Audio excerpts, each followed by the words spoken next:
We are now in the post-heist phase of Andor, and there are wheels a turning. Lots of things are happening here, and I've got a bunch of questions now because we've got new plot lines unfolding that are leading my brain to like go off in a million different directions, and I need to know. I need to know, and we're gonna find out. But yeah. Anyway, welcome. I'm Tim Anderson, aka Renfell, the bearded dwarven princess to some, and today we're reviewing episode 7 of Star Wars Andor. If you haven't already watched the previous episodes, check the link up in here somewhere to find the playlist, and of course, if you haven't already done so, like, subscribe, hit the bell icons to get more like this, because we're continuing to review this and other Star Wars shows, things like House of the Dragon, Rings of Power, the upcoming Willow show, and beyond. Spoiler alert, moving forward. I don't do things spoiler free. We're talking about the entirety of this episode in full. To support, just drop a super thanks down there. And you can also join as a member of the Adventurers Guild. There's 3 different tiers of membership because this channel is alive thanks to all of these amazing people. I get to continue doing this full time because of you, so thank you so much. In the meantime, let's dive in. Let me get my show notes up. There's stuff that happened this episode, ladies and gentlemen. So we start off with lost detective Syril looking forlornly out the window with his mom basically yelling at him from the other room. Apparently he's got an interview with the Bureau of Standards and his mom's giving him crap for his outfit. This mother character is just unlikable completely. Apparently he got this interview because of his uncle, and his mom is saying, if you're representing your uncle, you need to look better and shape up. And as he's listening, the garrison attack comes on the hollow, and he knows what went down. He knows what this was all about. He suspected this. Of course, he can't do anything about it now. We're back to the Imperial Intelligence Agency, the ISB, the Imperial Security Bureau, and we got a new head. This is Partagas' head chief, giving this speech about how it's time to close the fist. This is why we all plan. And we showed Dedra, and she's in her element. She's listening to the meeting and everything else. It turns out they're levying a 5% tax against the amount stolen from the garrison on all Imperial territories to make it sure that no one steals from the Empire. And this new guy saying that he spoke with the Emperor himself, and the ISB is going to be given full control moving forward. Of course, Dedra thinks this is a bad idea. She tells her assistant, because we're playing right into the rebels' hands, treating like what just happened like a robbery, when actually it's an announcement of what they plan to do. Then we're back to Luthen, and he's obsessing over the radio, listening to the chatter about things, and Mon Mothma just shows up without warning and like grills him. Was this you? About the garrison attack, and he initially denies it. But then he starts going on about how her delay in finding funds is what pushed his hand, and she is pissed off. And he rebuts, saying, you knew what was coming. You've always known. The network is built. It's up. It either grows or dies from here. It's time. Palpatine won't hesitate now, she says. And he rebuts, yes, we want them to be afraid. We want them to overact. They've been choking us so slowly that we have stopped realizing it. From here on out, there's no more rules. He basically tells her, if you can't handle the heat, get out of the kitchen. And we need every credit we can get, so let me know about the meeting that's going to happen tonight, which is an interesting meeting that we're going to get to here in a few minutes. Meanwhile, we got the job interview with Syril, and this guy sees his record about where the 2 guys died while he was chasing down Cassian. He's reluctant, but he says, okay, I can find you something in fuel purity. So he's going to be at the bottom of the totem pole, but he is going to be here and have a job. We get a new scene. I initially thought this was a new female character before I realized that it was Luthen's assistant. But in any case, we see this woman walking on a new planet, staring at a mark on the floor of an apartment complex. She's obviously looking for someone. Back to Dedra. She wants records pulled. She's doing it off the record, and she's using this new Imperial jurisdiction that the Emperor just had handed down to do it. She's basically bypassing all the existing legal paperwork under this emergency act, which, my God, does this totally play into modern politics in a lot of ways. In any case, I didn't think we were going to see anything else of Saintra after she appeared left behind on the planet after the heist, but we get this scene with her speeding up this rust bucket of a speeder bike. And then we see an Imperial Star Destroyer going overhead, which was an epic shot. The Empire is here on the planet they've come to investigate in full. Um, and then I have my notes back to the sexy stalker walker, and then I realized that this is Luthen's assistant, Clea, and I didn't recognize her because she's looks completely different. And then she's meeting with Vel, who also looks completely different. And there's this whole scene here where Vel wants to know where Luthen is. Clea replies she shouldn't be here. Vel says the money's safe. Clea says yes, thank you very much for your efforts. It's already been moved. There's back and forth about losses and recruitment. Turns out Clea actually recruited most of that crew. Vel had doubts about Skeen, which turns out to be right. And now we find out that they have a loose end, Cassian Andor. And Clea says that we want him dead. This is what a revolution looks like. Track him down. We'll send you all the information we have. So is this Clea acting on her own, or does the we imply that Luthen is also behind this, and now suddenly they want to track Andor down and kill him?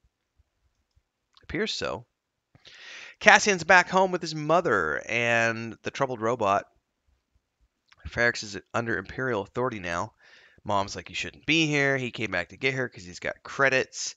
And Mom gives this, you know, it's such a big idea. I get so tired. She just doesn't appear to want to leave for some reason. And he wants to go check on Bix. So he's like, okay, I'll come back in the morning. You pack and get ready. And this reluctance turns out to be something very important. So we're now time for the meeting that we've been leading up to, this grand party that Mon Mothma is having at her apartment with her husband. And she's meeting with an old friend she apparently grew up with, and he's in the banking sector. He's complaining about how, she's had to adapt to life on Coruscant, how far they've come since they started out. He's very cynical about how much she's had to do to fit into Coruscant and what she's had to do to make it in the capital. Um, she starts to tell him that she wants to spill the beans to him about something that only 3 people in the galaxy know about, and she needs his help and hopes she can trust him. And then he asks her, is this a personal or political thing? And she goes, well, it's political. And he says, well, you should wait then. Now's not the right time because my distaste for the Empire has grown. And I think you would find my political views a little too strong for your tastes. And she's very happy to hear this. She then proceeds to tell him that the Mon Mothma that everyone knows is a lie, a front. This me being an irritation going on about humanitarian ends is just something I'm doing as a distraction because it means they're not paying attention to what I'm really doing, which is raising money. And he goes, for what? And she goes, well, I just need a way to get access to my family funds without Imperial oversight for a charitable organization that you will be the chairman of. And he goes, what are you raising money for? And she's like, she replies with his own quote and says, it doesn't really matter. You just may find my politics are a little too strong for your tastes. He knows what she's up to. And then she's like, smile, here comes my husband. He's not to be trusted. So this for me is the difference between this and like Rings of Power, because the show running here, the writing and everything is just top notch. Very good stuff here. Back to Cassian meeting up with Bix. I think this is the last time we'll see Bix. He basically just came to drop off the 12,000 credits that he owes everyone on the planet, and just to double check if she had a way to contact Luthen. On his way back, he sees a couple of stormtroopers, and suddenly he's having a flashback to earlier, I guess when the troopers were here before, when his foster father, ended up getting like hung for being in the wrong place at the wrong time with this whole squad of stormtroopers. I don't know. It was kind of confusing, but that's what I got from the flashback sequence, because after the flashback sequence, he meets with his mom, and she's talking about how she won't go. She's staying. Her mind is made up. She's too old to give a shit, and this robbing of the garrison and the fact that everyone on the planet wants to get rid of the Imperials, she's like sees it as the start of a rebellion.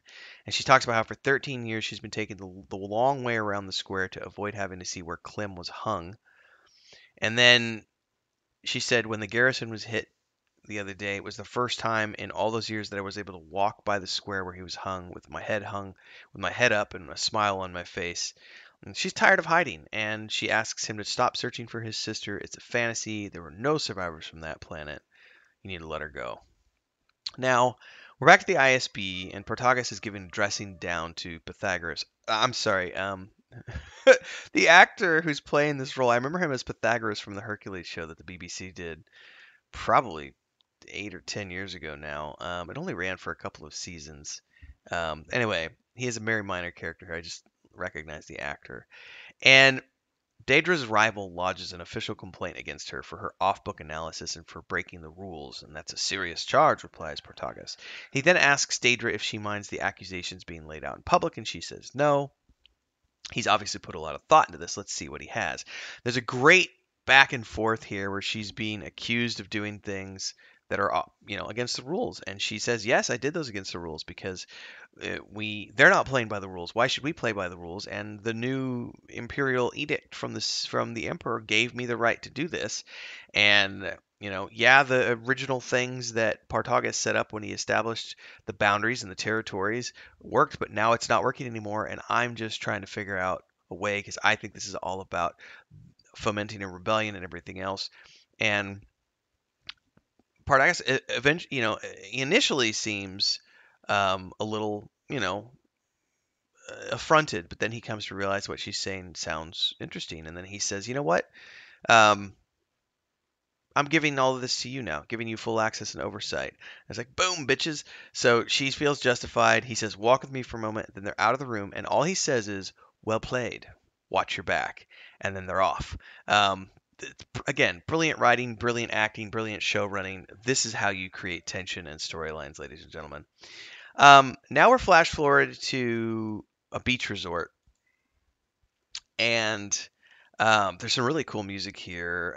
Cassian's got some hot chocolate in bed, who appears to be kind of a ditzy, demanding creature. He's obviously living it up with his earnings. He's got an escort, essentially. And he goes out to get some supplies, sees a thief running on the beach, has a moment of panic as the patrols are in the pursuit. Then he gets caught by a guard and wants to know if he's a part of it. Part of what? He gets shaken down. He's sweating, looking around, running, so he must be a part of it. And then, oh, here come those guard droids, which, of course, we recognize from Rogue One. But that's going to come later. But these guard droids also, Jedi Fallen Order. Yeah. And he gets arrested as part of this crackdown from Imperial agents for it says he was giving anti-imperial speeches. He was literally just in the wrong place at the wrong time. But anti-imperial speeches, all this other stuff, and she said originally it was going to be like a 6 month sentence. They gave him 6 years. And then we're back, flashing back to Syril scanning for things from his little blocks, a drone amongst many. And then that's the end of the episode. And it sets us up for the next arc brilliantly, because now we're getting into, okay, Andor's been arrested. Syril's going to probably leverage his position to look up information about things. This is going to spark more anti-imperial emotions within Andor and push him towards things. I am very curious now if Luthen really does want to kill him. I don't know yet. Vel's going to be tracking him down. Mom's going to be starting a rebellion. Is he still going to be looking for his sister? I don't know. Dedra's hot on everybody's trail. The Mon Mothma charitable organization is going to be causing heat on Coruscant. There's a lot of good storylines that are starting to grow here. I'm looking forward to seeing where it goes. Again, for me, 10 out of 10. I love this show. I've not had a bad episode yet, so I'm loving Star Wars Andor and looking forward to seeing where it goes from here. Don't forget to like, subscribe, hit the bell icon so you get updates on all the other things I do here on YouTube. And of course, don't forget, support the channel, because that's how I stay on the air. If you like what I do here and you want me to keep doing it, you don't want to see me go away, you got to support.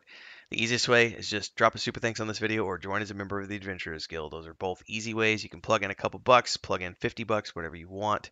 You can also do super chats and stickers on premieres, and of course, always Patreon page if you want to find out more about what I'm building with my wife and my brother for that world map behind me. Till next week, everybody. Peace.